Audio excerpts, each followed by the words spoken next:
So what really is going on when you skew your hand plane? Not what it may seem.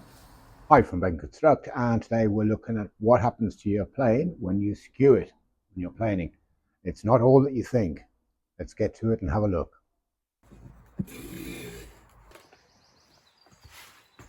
You'll notice when we put the level box on top of the plane, as it's pointing directly along the line of the wood it's cutting, you get an angle of 45 degrees.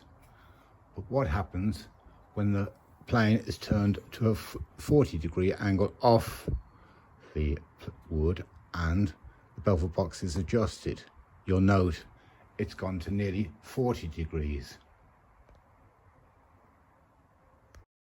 As you see here demonstrated, and accordingly that's the angle you're looking at. Quite a low angle plane when you use it in that way. But that's not the only thing that's happening. There's also different things happening to the blade. If you can imagine this as your plane blade, you'll notice when it's side on is a nice gentle camber, but once it gets rotated around, you notice how much more sharp that angle becomes, much more like you'd have on a scrub plane. Let's have a quick look at that. It might be a bit clearer with a couple of stills. As you can see, it's quite drastic. Complete change of camber. And accordingly, you're turning the plane into a scrub plane, basically. But what are you achieving by skewing the plane?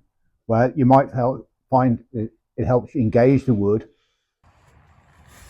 but it won't necessarily help you with any difficult grain wood. You've lowered the blade angle to a low angle blade, which is not good for difficult grain, and you've turned the blade into a scrub plane with a high camber.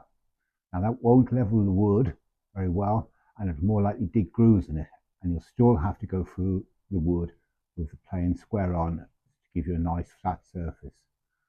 So it's not as it appears, as we see, and that's it accordingly. Bye for now. That's Ben Construct. Oh.